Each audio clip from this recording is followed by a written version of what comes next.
también hay una insuficiencia real del ingreso del ciudadano. Brinquemos, aquí tenemos obviamente Bolivia, Colombia y muchos otros países. Vamos a ver los países que también tienen insuficiencia.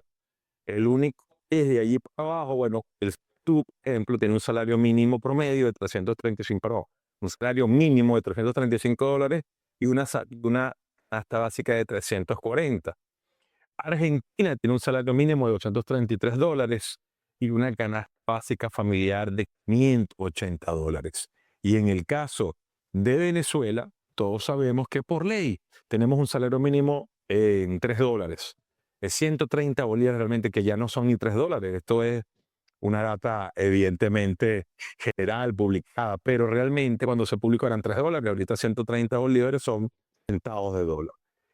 Sin embargo, lo compensa un poco el sector privado, quien tiene un salario promedio de $180. Pero miren, ¿dónde está el detalle más delicado? Nuestra canasta básica está alrededor de los $580 americanos por grupo. Perdón, me fui arriba. $677. Hay una insuficiencia importante. Igual, bueno, vemos Costa Rica, 750 tenemos allí. Países con insuficiencia, bueno, obviamente Nicaragua, inclusive El Salvador también, $261 Nicaragua contra 505 de canasta básica. Pero bueno, vamos a verlo ahora de esta manera, uniendo Sudamérica y Centroamérica. ¿Cuál es el país que realmente, para hacer una comparación real del valor del dinero y de la moneda, del ingreso, de su capacidad adquisitiva, debemos comparar, como lo estamos haciendo, el salario versus la canasta básica para tener una media correcta? Y eso lo vamos a llevar a un ratio, a un número de cobertura real. Por ejemplo, Panamá. Panamá está en el primer lugar.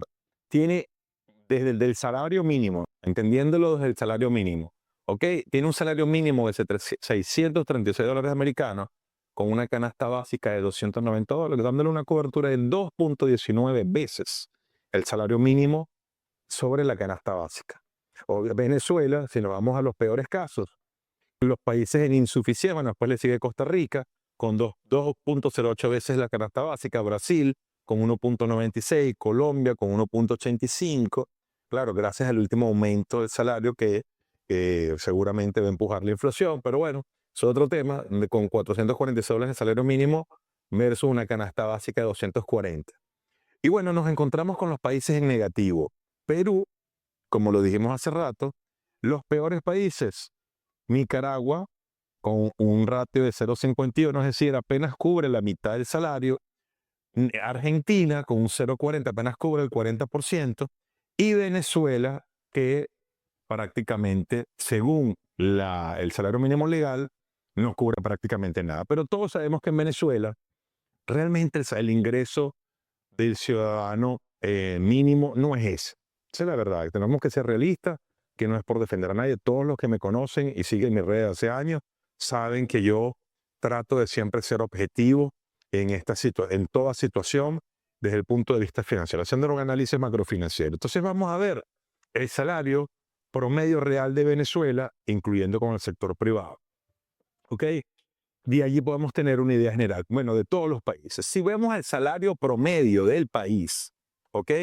Versus la canasta básica, entonces, quien se gana el primer lugar es Brasil, que tiene una cobertura de 4 veces el salario promedio de Brasil versus su canasta básica. En segundo lugar, Chile, que tiene un salario promedio de $1.100 americanos versus 310, 3.54. En tercer lugar, Panamá. Cuarto lugar, Costa Rica, y así sucesivamente. Vamos a los países que quedan aún así en negativo. Bueno, Ecuador, con 0.78, cubre apenas el 78% de la canasta básica. Argentina cubre apenas el 77% de la canasta básica. Nicaragua el 67%, y siendo un poco más realista, ¿verdad? Venezuela cubre apenas el 26% del salario promedio del sector privado de la canasta básica. La gran pregunta, ¿será posible entonces que el sector privado y por supuesto el sector público, los dos, el análisis es importante para los dos? Si le decimos, la teoría dice que deberíamos tener un salario mínimo, según la ley, la Constitución venezolana, no menor a la canasta básica, están indexados, según la ley, venezolana. Sin embargo, eso es posible.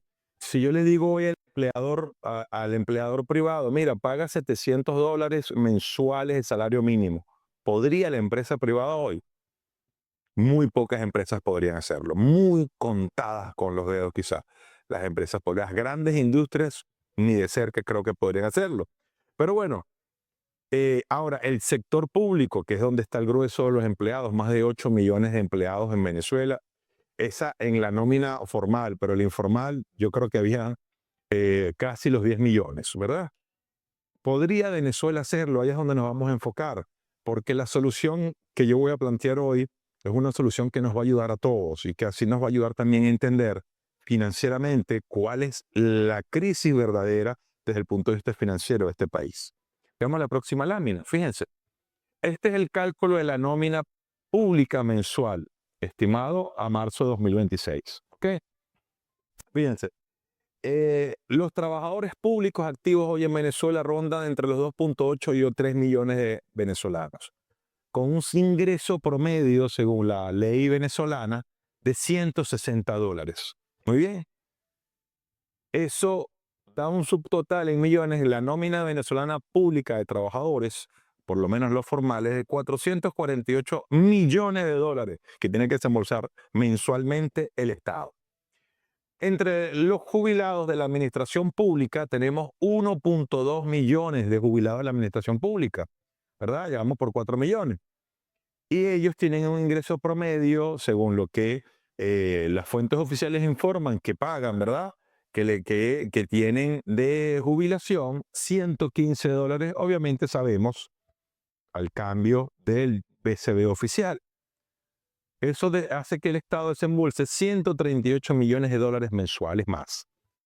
Y los pensionados del Seguro Social y del Plan Amor Mayor que entraron, son todas esas personas que entraron, que sabemos que no completaron las cotizaciones, que no tenían cómo demostrarlas, pues que entraron después. Y donde está el grueso, que son 4.5 millones de venezolanos, que son los que están sufriendo más, porque ellos solo reciben, sabemos y entendemos todo a través del famoso bono de guerra económica, ¿verdad? $45 aproximadamente a tasa BCB. Esos son para el Estado unos 2.5 millones de dólares o 202.500.000, ¿verdad? Dando así un gran total de 8.5, un Estado gigante en nómina, gigantesco, que esta es la base del problema, señores, en Venezuela. Un Estado agigantado de 8.5 millones de personas, ¿ok? Donde la pensión y la jubilación es una carga directa al fisco y no realmente como debió haber sido, que es que ese dinero se ahorró, el patrono ponía ese dinero para la jubilación de su empleado en un fondo soberano y ese fondo soberano se invirtió y creció en el tiempo y después ese mismo fondo soberano se encargó de pagar a los jubilados. Ese es el deber ser, así es en el mundo, así por lo menos el Fondo Soberano de Jubilados de PDVSA, recuerdo, un dinerito también que se desapareció. Entonces hoy todo va a la carga fiscal del país. Y estamos hablando que la carga fiscal aproximada, según la información formal que tenemos, es $788.500.000 mensuales para el país. ¿Por qué esto es importante? Bueno, porque queremos ver si realmente con todos estos cambios que están sucediendo, Venezuela tiene la capacidad de aumentar su salario. Inclusive el empleador privado. Aquí tenemos cuáles fueron, vamos a irnos al cierre del 2025. El ingreso total, o que evidentemente para tú pagar nómina tienes que contrastarlo contra el ingreso. Fíjense, el ingreso total de Venezuela en el año 2025, según nos reportó PDVSA, ¿ok? Ingreso bruto por renta petrolera, por la venta por cada barril de petróleo que se vendió en el extranjero en el país. Fueron de 13.700 millones de dólares. Esto a lo que es nuestro crudo, que es el crudo Marey, en el mercado internacional, contrastado también con lo que la OPEP informó. Fueron de 13.700 millones de dólares, entendiendo, claro, aquí se toma en cuenta la caída del 12% de la venta petrolera, bueno, por el mes de noviembre y diciembre, que tuvimos un bloqueo naval, ¿ok?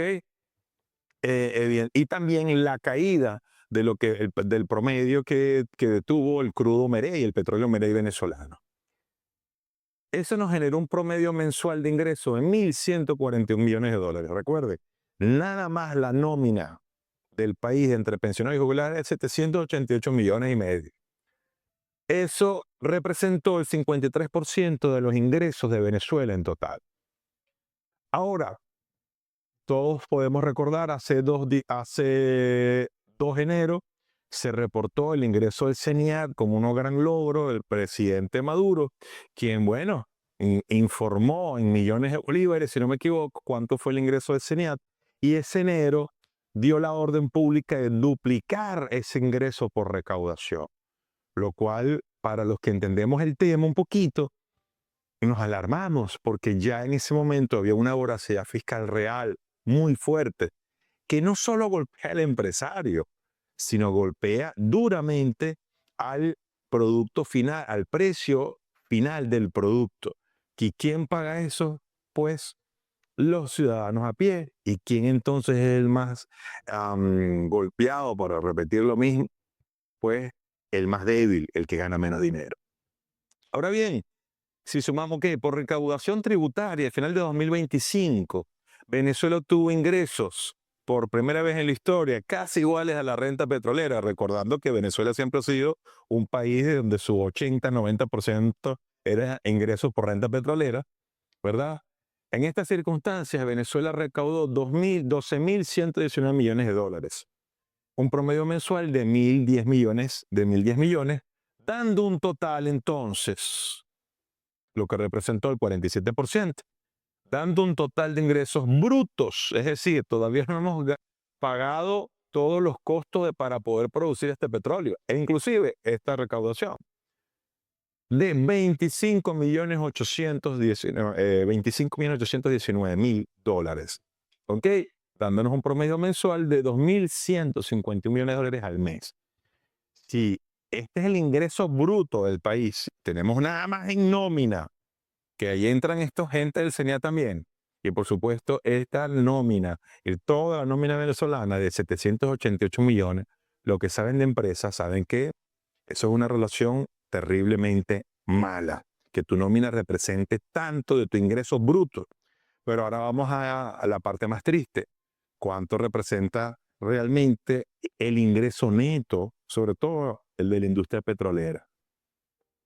¿Qué es el ingreso neto? Bueno, evidentemente, el ingreso bruto es, usted vende, para los que no saben, cholas, usted vendió 10 cholas a 10 dólares. ¿Cuánto recaudó? 100 dólares. Bueno, eso fue el ingreso bruto. Pero ¿cuánto le costó la chola? No, a mí la chola me costó 4 dólares y yo la vendí en 10. Realmente me gané 6 por cada chola. Entonces, más, réstale eso, el pasaje, todos los gastos que incurriste para poder ir a comprar la chola, traerla, mostrarla, distribuirla, entregarla, facturarla, restarle los impuestos, restarle todo eso. Eso termina generando el ingreso. Esa diferencia de costos es el ingreso neto, es decir, el enriquecimiento neto realmente de la persona. Ahora bien, vamos a ver los ingresos netos del país. Bueno, porque como Venezuela no paga impuestos sobre la renta, el venezolano sí, pero Venezuela no, entonces no le restamos la parte impositiva. Fíjense, Venezuela tuvo en renta petrolera un ingreso bruto de 13.700 millones de dólares, dijimos, ¿verdad? Dijimos ahí arriba, así es. Pero resulta que Venezuela tiene un alto costo, porque resulta que hasta el año pasado nosotros el grueso del petróleo se lo vendíamos a China. Y China, muy viva como siempre, nos prestó 60.000 millones de dólares, aquel famoso fondo chino, y nos dijo, págamela con petróleo. Pero en la letra chiquita, se firmó que se va a pagar con un descuento de 20 dólares por barril, cueste lo que cueste el barril, internacionalmente.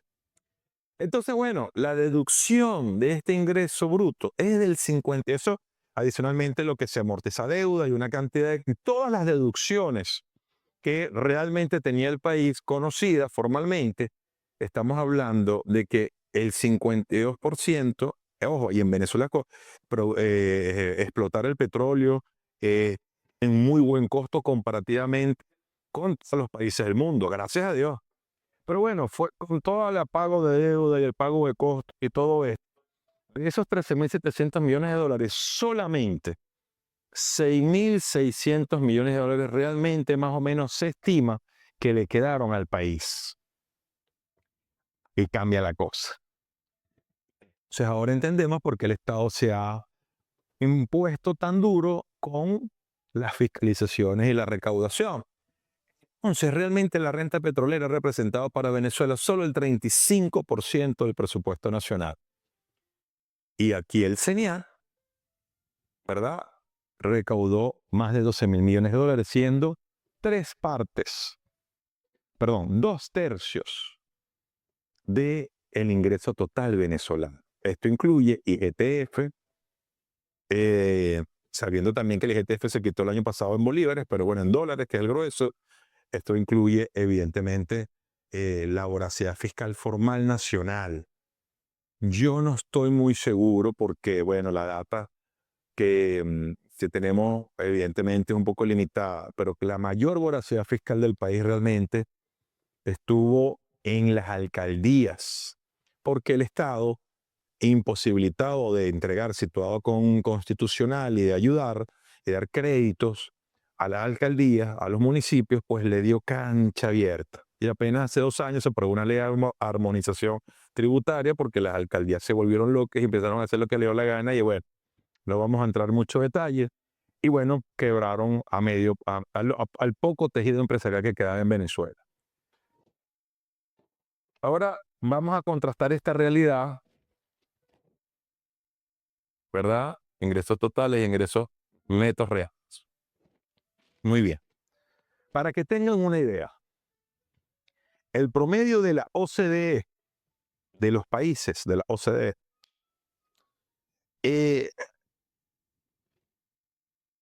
países desarrollados con servicios públicos eficientes, tienen un gasto de nómina global de sus ingresos no mayor de 9, en promedio, 9.2%.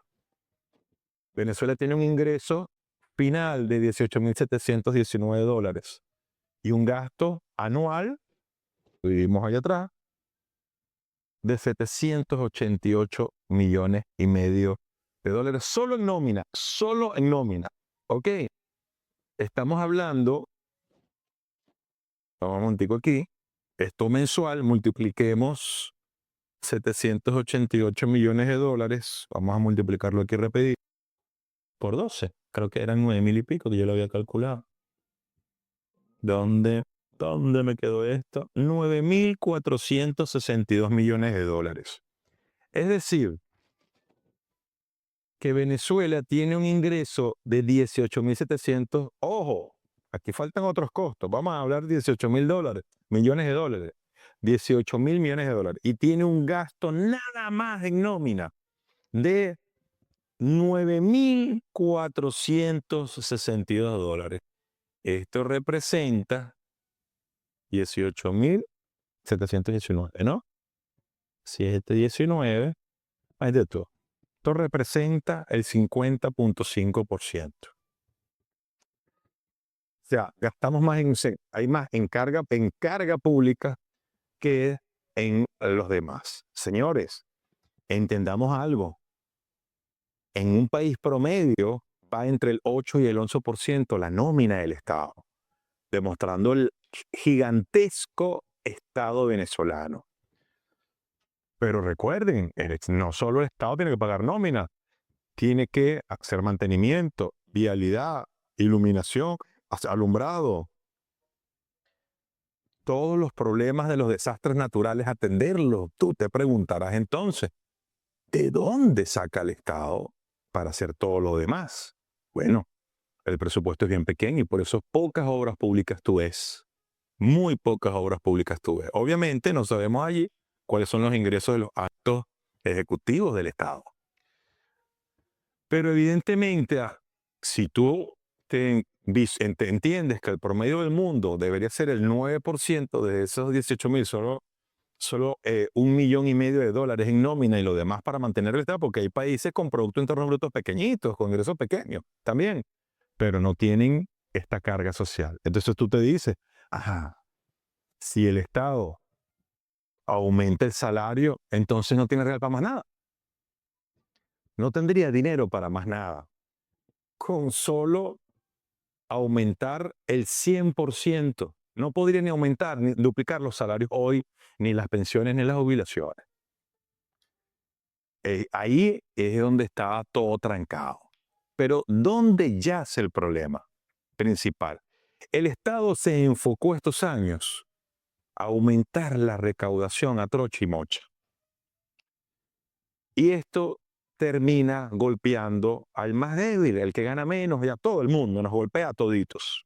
¿En qué termina golpeando? ¿Qué terminó generando eso?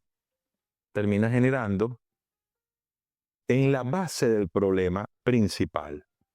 La base del problema principal obviamente es pareciera que es la poca producción venezolana, el poco ingreso, sí, evidentemente. Pero hay un problema secundario que lo agrava y es nuestra canasta básica, casi $700. Tú dices, pero Paulino, ¿y eso cómo lo controla? Bueno, eso se puede mejorar rápidamente con políticas macroeconómicas del país. Cuando tú le sumas al país todos los impuestos al producto, porque al final el producto lo pagamos tú y yo, en más del 30% del costo de cada producto, del PVP de cada producto que tú compras en la tienda, en el supermercado, más del 30%, eso es el impuesto. Hoy por hoy, del ingreso bruto, el 70%, dicen los expertos, del ingreso neto del empresario se va, porque después del neto tú tienes que pagar impuestos, porque uno paga impuestos sobre lo que se ganó, sobre el neto, el enriquecimiento total. Y más o menos el 70% se va para impuestos. Tú dirás, bueno, eso nos golpea a todos. Nos golpea a todos. Esta canasta básica, si tú analizas estas matemáticas, te das cuenta que el Estado tenía poco margen de error.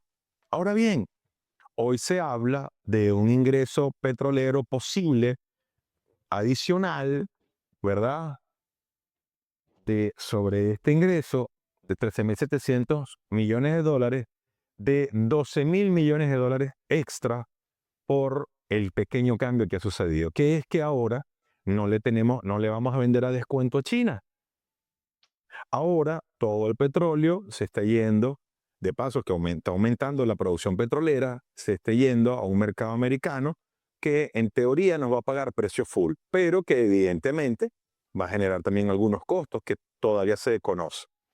Pero bueno, los expertos han calculado con un incremento promedio del 30% a final de año de la producción petrolera, estos 13.200 millones de dólares, 13.700, pueden aumentar unos 12.000 millones de dólares.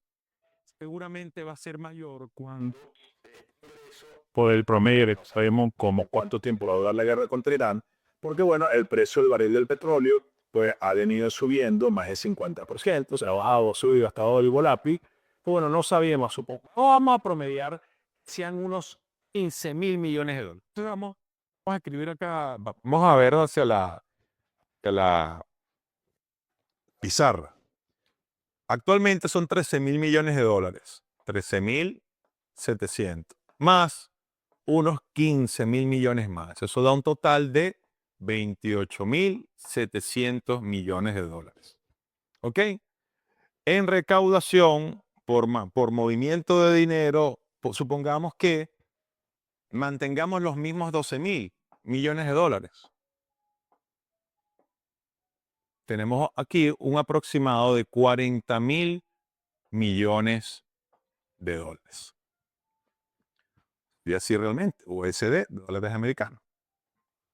Pasaríamos de ingreso de 25.000 a unos 40.000. Correcto, es lo mismo, sumar al final. Muy bien.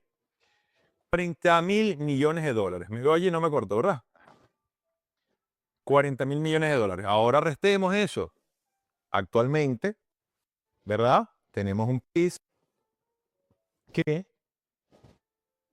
gasta en nóminas 9.400 aproximadamente millones de dólares. Quedan 36.000. ¿Verdad? Quedan 36.000. Quedan 30.600. aumentamos dramáticamente nuestro ingreso. Pero resulta que para poder seguir aumentando la producción, aumentar esa producción petrolera, buena parte de este dinero que está ingresando de más, este que está aquí, vamos a ponerlo en azul, se tiene que destinar a inversión en desarrollo de generación y distribución de energía eléctrica. Número uno. ¿Por qué? Porque para poder seguir reinvirtiendo y ampliando la producción, estas plantas necesitan consumir más energía y tenemos que producirla. Aspiramos, se firmó también de acuerdo, hay nuevos ingresos por oro, entonces vamos a ponerlo aquí, 28.700 más 12.000. Se estima que por oro, por los nuevos convenios de oro con Gold Reserve y los contratos que firmaron, que se le dieron licencias a Minerven, que ahora es CBM, la Corporación Venezolana de Minería, a ver, eso estiman los expertos que entren $2.000 millones más este año. Este año. Gracias a Dios, porque del oro no veíamos nada. Esperemos que vengan otras buenas noticias en materia de coltán. En materia de gas, también podrían entrar $2.000 millones. Esto no estoy muy seguro. ¿Ok? Entonces tenemos 7, 10, 14, $44 millones. Si tenemos una rata de 9.4 en salarios, ¿verdad? Todavía sigue siendo prácticamente un quinto, o sea, un 20%. Mejora bastante la relación en virtud del mundo. Lo normal es no más del 9% del ingreso para el salario, para que todo lo demás funcione. Pero buena parte de esto se tiene que ir a reinversión en carreteras. ¿Por qué? Porque ahora esto va a exigir carreteras para movilización, va a exigir energía eléctrica, va a exigir una cantidad de cosas. Y bueno, y por recaudación tributaria, yo creo que si podemos pensar, puede haber un aumento. Pero yo lo dejo en el mismo monto porque aquí viene en mi planteamiento para todos, para Venezuela y para los expertos, algo que debe ser. Todo el mundo está desesperado porque lo aumentan. Hay una propuesta por ahí de los médicos, $1.500 de ingreso de salario mínimo. No existe en ningún, bueno, como se dieron cuenta, ¿no? Eso no existe, es inviable. Inclusive 400, si queremos aumentar de ciento, ¿cuánto era el salario mínimo? Vamos a verlo aquí. $180 el privado y con el público serían unos, sí, ciento y piquito. No, aquí aquí 160 el público parte y el promedio no lo tengo. Súmame estos tres, por favor. 160 son 275, 280, 320 entre tres, más o menos 90 y pico de dólares promedio. ¿Ok? Si nosotros queremos que eso se multiplique, ¿ok? Y aspiramos, por ahí también hay una propuesta de $450, dijo por ahí un señor llamado, conocido como el Flaco. Ajá. Entonces esos son 4 veces y medio el salario promedio. Es decir, que tendríamos que aumentar 4 veces y medio esta nómina. Bueno, podríamos sacarlo uno a uno, pero más o menos 4 veces. 4 veces esto, 4 veces y medio son un poco más de 36, un poco bastante más millones de dólares. Es decir, que con toda esta maravilla que está pasando en el país de nuevos ingresos, 36, 38 millones de dólares, tendríamos que destinar prácticamente todo para el salario. O sea, peor que antes, la relación peor que antes. Señores, con mucha seriedad, con reflexión y con muchas ganas y mucho optimismo de esto, pero con muchas ganas de que las cosas mejoren. ¿Será esto posible? Claro que no. ¿Viable? Claro que no. Imposible. Imposible. Lo primero que debe hacer el país, lo primero que debe hacer el país es bajar el costo de la vida. O el gobierno interino, es bajar el costo de la vida. Y bajar el costo de la vida implica tomar decisiones en materia fiscal. Sí, vas a recaudar menos, obviamente, vas a recaudar menos. Bueno, la recaudación estaba por aquí. Eran ¿Cuánto fue la recaudación? Juan, pásate para acá otra vez, ¿verdad? La recaudación fueron 12.000 millones de dólares. En un principio vas a recaudar menos, pero el impacto sobre la canasta básica de $677 es brutal. ¿Qué implica recaudar menos? ¿Qué mejora se puede hacer allí? Primero que nada, quitarle IGTF. Seguir aceptando la dolarización de facto, que viene luchando y buscándose apertura en la economía natural para proteger la capacidad de ahorro del venezolano y para proteger también la capacidad de recuperación del producto. Entonces, bajar el impuesto sería quitar el IGTF inmediato, que esto es una propuesta que tiene rato pidiéndose, dejar que se puedan hacer transferencias entre privados a través de la banca nacional y pública y privada en dólares. Segundo, disminuir el IVA. El 16% es uno de los impuestos al valor agregado más alto del planeta. Cuando en un país usted quiere acelerar la economía, ¿qué usted debe hacer? ¿De qué depende? Siempre lo explico, las bolsas del mundo. Depende del consumo de la gente. Cuando la gente tiene mayor capacidad de comprar, porque el precio es más bajo y su salario rinde más, aumenta su capacidad adquisitiva, compra más productos.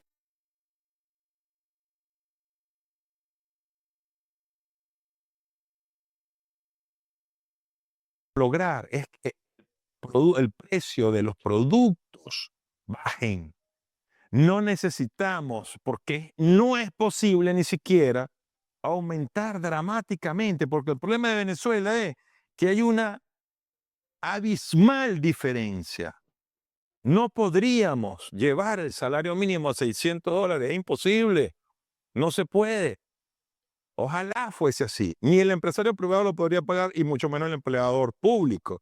Así sea por puros bonos. Bueno, porque hay que cambiar la ley del trabajo para ver qué va a pasar con las prestaciones sociales que son duras en este país. Les cuento, eso es muchísimo más alto que cualquier país del mundo. Entonces, si tú quieres que un empleador privado pague más, tienes que cambiar el trato. Si quieres que el empleador público se insere el salario mínimo, porque el salario mínimo está en prácticamente cero, en 130 bolívares, porque el Estado no tendría cómo pagarle la liquidación a la cantidad de empleados públicos que hace rato se tuvieron que ir pensionados y jubilados. Entonces, nace allí, ahí donde está el problema, sincerar todo esto. Lo primero es que quitar el IGTF, bajar el IVA, bajar los aranceles internacionales, promover y ayudar y dar beneficios fiscales a los productores nacionales. Es más caro como por el problema macroeconómico del país o la disfuncionalidad macroeconómica del país. Aunque ustedes no lo crean, el dólar en Venezuela está barato. Dice, ¿cómo es esto? Bueno, le voy a dar este ejemplo. Cuando empezó la crisis de la hiperinflación, yo recuerdo que yo vivía en mis gastos, no tenía la oficina cerrada, eso sí, pero yo con $100 mensuales, yo hacía mercado y compraba. Hoy yo necesito para hacer mercado y mantenerme 6 veces, 7 veces eso. Para comprar lo mismo que yo compraba con $100 en el año 2016, 17 y 18, yo necesito de 6 a 7 veces eso. Aquí está, 6 a 7 veces. Aquí está, canasta básica venezolana, $677. Allí es donde está el problema. Los que teníamos algunos dólares ahorrados, estábamos tranquilos porque, bueno, nos estábamos comiendo nuestros ahorros muy poco a poco. Eso se aceleró brutalmente. ¿Qué cambió? Bueno, empezaron el gobierno, el Estado, a aumentar dramáticamente los impuestos. Obviamente, todo esto es consecuencia de aquella política de expropiación brutal que tuvo el país. Entonces, la empresa privada en Venezuela quedó destruida. La producción, el Producto Interno Bruto de Venezuela cayó 80% y por supuesto todo esto degeneró en esta desgracia. ¿Cómo podemos ir desmontando esto y cómo podemos? Bueno, evidentemente avanzando en todos los cambios del crecimiento económico del país, con todo lo que está sucediendo, ¿verdad? Que no lo controlo yo, ni lo controlas tú, pero que está sucediendo. Y el Estado sí puede rápidamente, porque no van a poder aumentar más del 5, 10, 20% el salario por ahora. O sería realmente lo más que podrían hacer, y no hace gran diferencia aumentarlo un 50%. Entonces pasaríamos, el empleado público pasaría en promedio de 90 y pico dólares a 150 dólares. La mayoría pasaría, los pensionados de 45 a 60, 60 y pico dólares. ¿Eso alcanza? No, no va a alcanzar tampoco. ¿Dónde se puede hacer el trabajo? Bueno, con estos ingresos se puede hacer un retoque en esto, ciertamente, en esos porcentajes no mayores a eso, pero principalmente el problema es bajar el costo de la vida, el costo de la canasta básica. Ok, mientras todo esto sucede, evidentemente no nos pueden subir el costo de los servicios, eso equilibra un poco la ecuación, pues en Latinoamérica hay que ser sincero y realista. Ok, aquí los servicios no cuestan nada, pero son muy malos. Que podemos ir mejorándolos, ok, poco a poco con este dinero, porque al final está saliendo de nuestro bolsillo también. Ok, de nuestro dinero, el dinero que le ingresa al país, de la renta petrolera, ya que entendemos que PDVSA es de todo. Bueno, de empresa petrolera, pues que se reinvierta y es dinero que no nos lo van a pagar en salario, pero que por lo menos mejoran los servicios y eso también ayuda a la productividad de todo, ¿no? Con un costo bajo. Pero lo más importante es que podamos dar incentivos a la empresa privada para que con beneficios fiscales puedan producir a un menor costo. Fíjate, no es subsidiarlos con dólares preferenciales, que eso también puede ser una política, pero es una política que debe acabarse rápido, porque cuando hay dólares preferenciales, el famoso RECADI, y en estos últimos años, CADIVE, SIGME, SAIME, tal, eso se presta es para corrupción, porque terminan dándoselo a los amigos, sea el gobierno que sea, créame, siempre cuando hay esos incentivos tan altos, siempre hay corrupción, en este país, en el país que sea.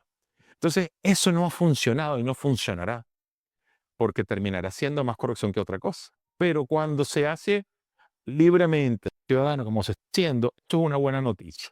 Sin embargo, fíjense, estamos comprando por la banca pública por encima de los 500 bolívares. Es decir, no es mucho de la bajada. Y eso nos da acceso a pagar más barato. Pero realmente eso es una medida tipo torniquete. Entonces necesitamos, que debe ser temporal, necesitamos preferiblemente bajar esto. Y eso se logra con incentivos fiscales para todos. Cuando una economía en un país tiene problemas de crecimiento y se estanca, los países que hacen macroeconómicamente bajan los impuestos.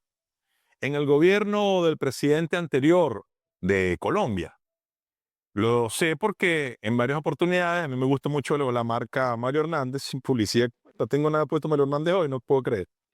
Pero bueno, tengo correa, tengo varias cosas, bolsos.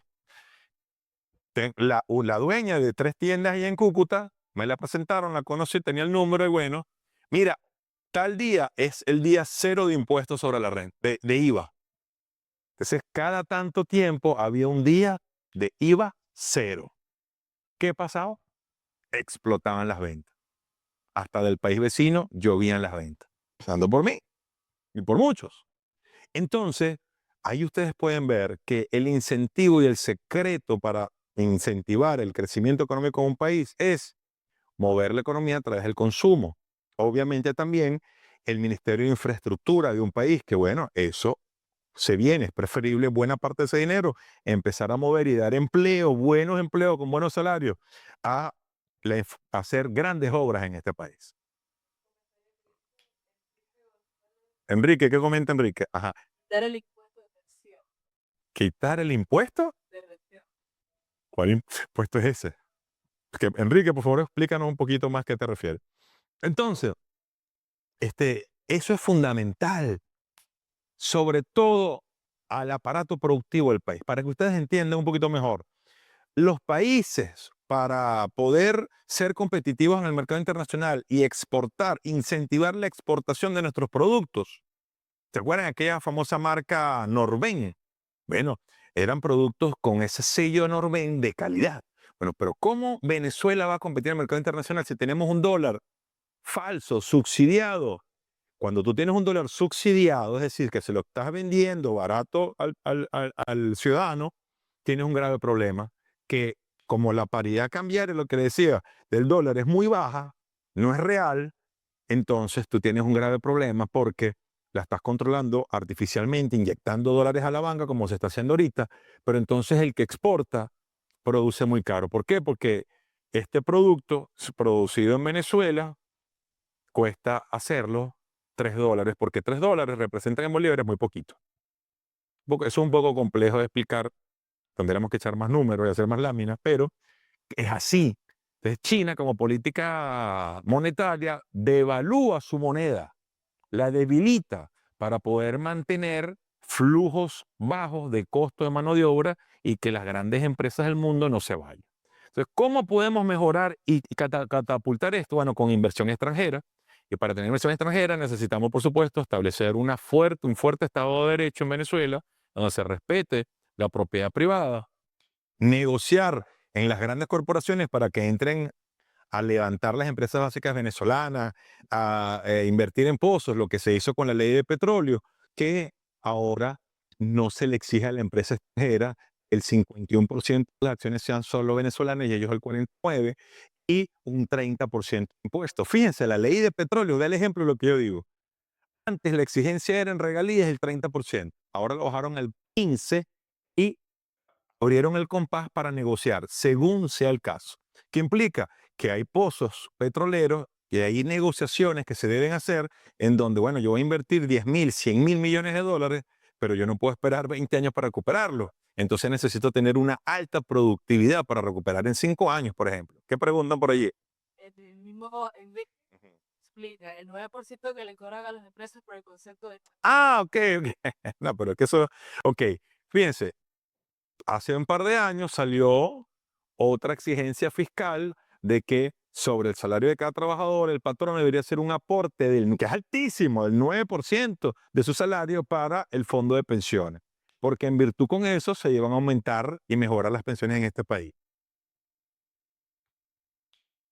Y no, después de casi 2 años creo, no se ha aumentado $1 las pensiones en este país. ¿A dónde tiende ese dinero?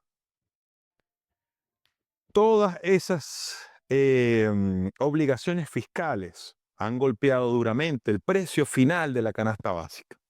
Y si, bueno, eso pude haberlo hecho, no se me ocurrió. ¿Cómo ha aumentado el costo de la canasta básica desde que empezó la crisis de 2014 para acá? Era una lámina interesante que podíamos ver. Lamentablemente, créanme que ha aumentado. Vamos a preguntarle aquí cuánto era la canasta básica, rapidito. Era la canasta básica de Venezuela el año 2014. Vamos a ver rapidito, aquí tenemos el chismosito este.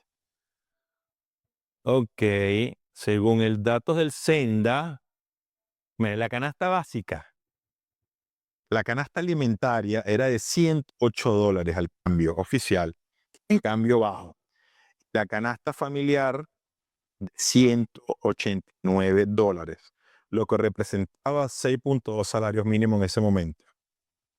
Pasamos de $189 a 677. Si la canasta básica no hubiese aumentado como aumentó, ponte tú que hubiese aumentado porque los salarios aumentaron a $250, el salario promedio, privado, promedio, no estaría tan lejos. No estaría tan lejos. Y créanme, la crisis no fue profunda en nuestros sectores más necesitados, en nuestras comunidades más necesitadas. Es allí donde está el problema. Es allí en donde está realmente el problema. Nosotros podríamos convertir estos $677. No sé si podríamos en este año bajarlo por lo menos 30%, solo eliminando todos los impuestos innecesarios en este país, aprovechando ese ingreso, sin necesidad de aumentar el salario de la gente. Podríamos, porque el secreto aquí es, señores, la palabra que he venido diciendo desde el principio, no es cuánto gano solamente, es cuánto puedo comprar con lo que gano. Eso se llama capacidad adquisitiva de nuestro salario. Eso está destruido. Podemos fortalecerlo fácilmente, dando beneficios fiscales en todo el proceso. Porque pasó aquí, la ley prohíbe el cobro reiterativo en cada paso de la cadena y el IGTF lo cobra, que hay muchas cosas que están mal. El IGTF no solo es el 3%. El problema es que cobras el 3% cada vez que el importador le vende al distribuidor y el distribuidor le vende al detalle, el detalle le vende al ciudadano. Lo cobras 4 veces, de 9 a 12% nada más por IGTF. Una brutalidad, más el 16% del IVA, más el 9% para las pensiones. Entonces, ¿cuánto suma eso? 30-40% del producto final yendo en impuestos directos al ingreso bruto. ¿Cuánto podemos bajar? 30-40% de un plumazo. ¿Cuánto quedaría entonces esto? 677. Tengo una calculadora, tengo aquí el Excel. Vamos a verlo para calcularlo con exactitud. 667 por el 0.6. Por lo menos podríamos bajar esto a $400. Evidentemente, habría una caída importante del ingreso fiscal, recaudación. Ojo, cae en parte. Hay que ver el promedio. Sería interesante hacer ese cálculo, porque va a caer el ingreso por impuesto, por IVA, por todo esto que dijimos, pero la rentabilidad de las empresas va a aumentar. Y es allí donde podemos ser, donde el Estado puede ser exigente, quisquilloso, perseguir la evasión y bueno, y recuperar un poco.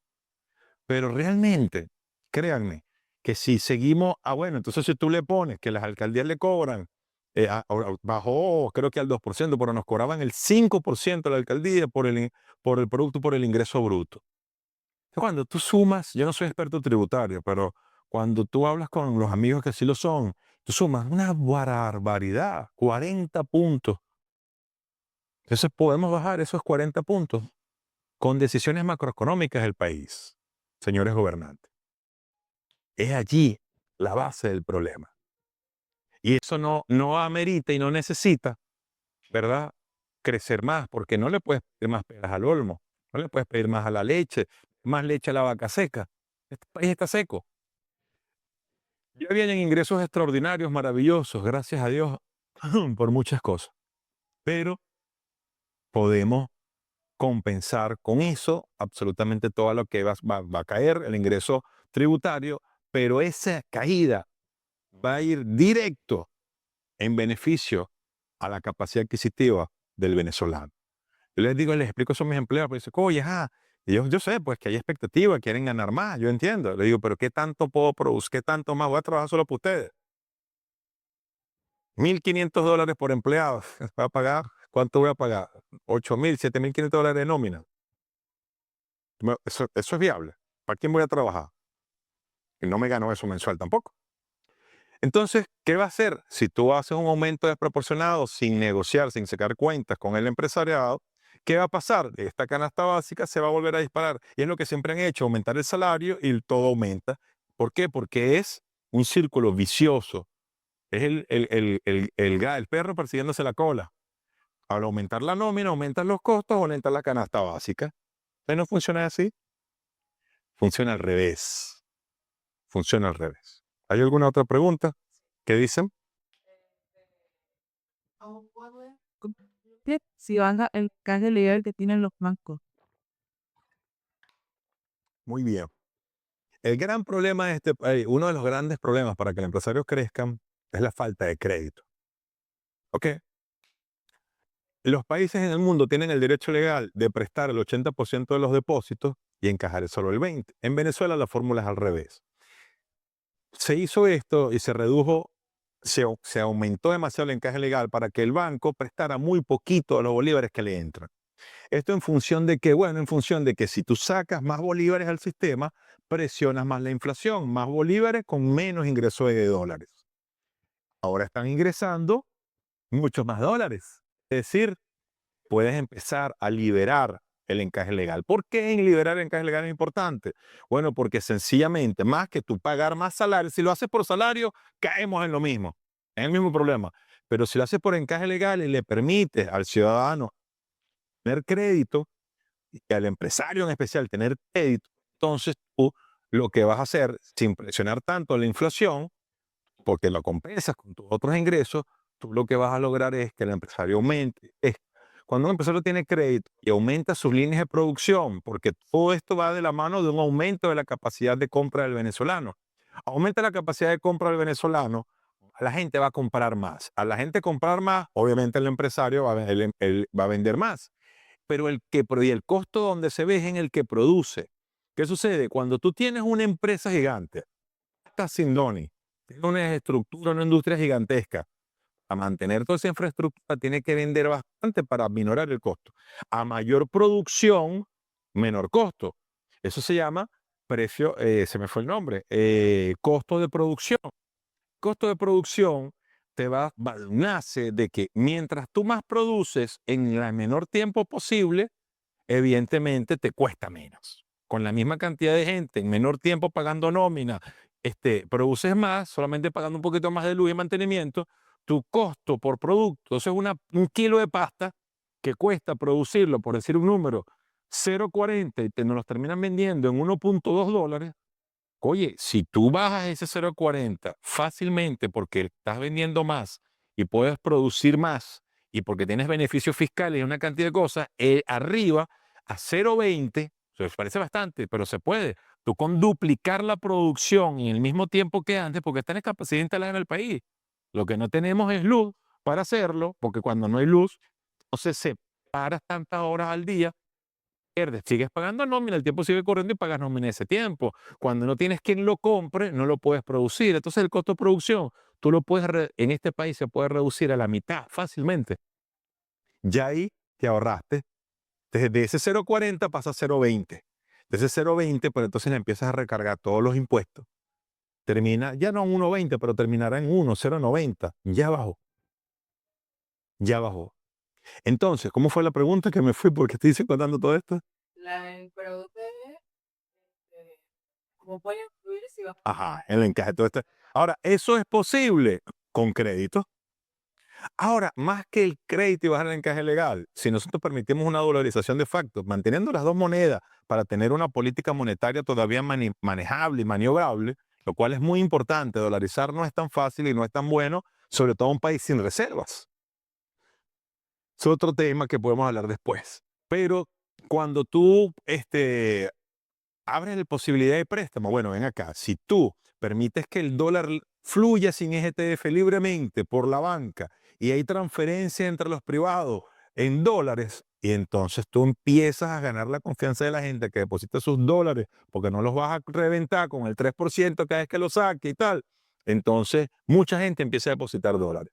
Entonces, en una oportunidad lo calculamos en el año 2022 con Asdrúbal Olivera, una conferencia que di con él, y él había, creo que en depósitos venezolanos, 1.900 millones de dólares en dólares, no me acuerdo realmente el número, pero eso se podía duplicar fácilmente, se quitaban el IGTF, ¿verdad? Oye, la banca puede prestar gran parte de eso. Es más, varias veces eso. Pasa que, bueno, no quiero entrar en complicación. Entonces, si tú tienes la capacidad de prestar 5.000 millones de dólares dentro de la banca, cóbralo en dólares. Al cambio del momento o en dólares, ahí eso se puede resolver. Pero si tú tienes la capacidad de prestar en dólares, créame que resuelves muchísimo en este país. Pero eso solo es posible cuando nos ganemos otra vez la confianza, o usted, el Estado, se gane la confianza de nosotros, ¿verdad? De que queramos depositar efectivo en dólares. Porque vamos así, nos lo vas a pechar con el 3%, estamos frega. Entonces ahí todo eso, el IGTF es clave, es fundamental. Pero el IGTF porque se multiplica, se cobra 3 y 4 veces en la cadena, desde el que importa o produce hasta el que te llega a tu mano. Y segundo, porque bueno, puedes perfectamente empezar a incentivar los depósitos bancarios en dólares y después puedes prestar en dólares. Porque cuando el privado te hace el favor de traerte los dólares sin tener que traértelo de tu balanza de pago, tú puedes entonces jugar con el comercio. ¿Hay alguna pregunta? ¿Otra pregunta? Por ahora no. Entonces, señores, yo no soy experto macroeconómico, inclusive no soy economista, pero les digo algo, si yo lo entiendo, el Estado debe entenderlo. Hay expertos, grandes expertos acá, constitucionalistas y economistas de este país, quienes necesitan ser oídos. Pero créame, que resolvemos fácilmente entendiendo que es al revés de lo que se ha hecho con la voracidad fiscal que hay en este país. Es lo contrario. Usted tiene que aumentar el consumo, darle de comer al más necesitado, bajándole el costo de los productos. Si cuestan menos, es un círculo virtuoso ahora. La gente puede comprar más unidades. Si se venden más unidades, el que las produce puede bajar el costo de su producción, pero dramáticamente, ni se imaginan, a un cuarto, un tercio, a un quinto. Y eso, créame, que hará que una harina pan te pase de 1 y pico a 0 y pico. Rápido, rápido. Y eso se puede lograr si tomamos medidas pronto, antes de que termine el año. Créame que tiramos al piso el costo de la canasta básica. Y más que solicitar un aumento que es inviable, o por lo bueno, inviable, aumento puede haber, pero uno viable, podemos hacer que ese dinero y la capacidad adquisitiva del venezolano empiece a mejorar paulatinamente. Y estas son medidas que se pueden tomar rápidamente. Señores, lo dejo hasta aquí, ya es tarde, las 9:30 de la noche. No soy, repito, un catedrático, ni experto macroeconómico, ni experto tributario, pero bueno, conozco un poco de finanzas y entiendo que, en mi opinión, el problema está allí. Feliz noche, muchísimas gracias, se les quiere mucho, gracias por estar. Bueno, compártanle esto lo que puedan y síganos y compartan esta información para ver que llegue arriba. En nombre de Dios, yo vivo en Venezuela, confiemos, siempre confiando en mi Señor de que no pase a mayores. Bye bye, feliz noche.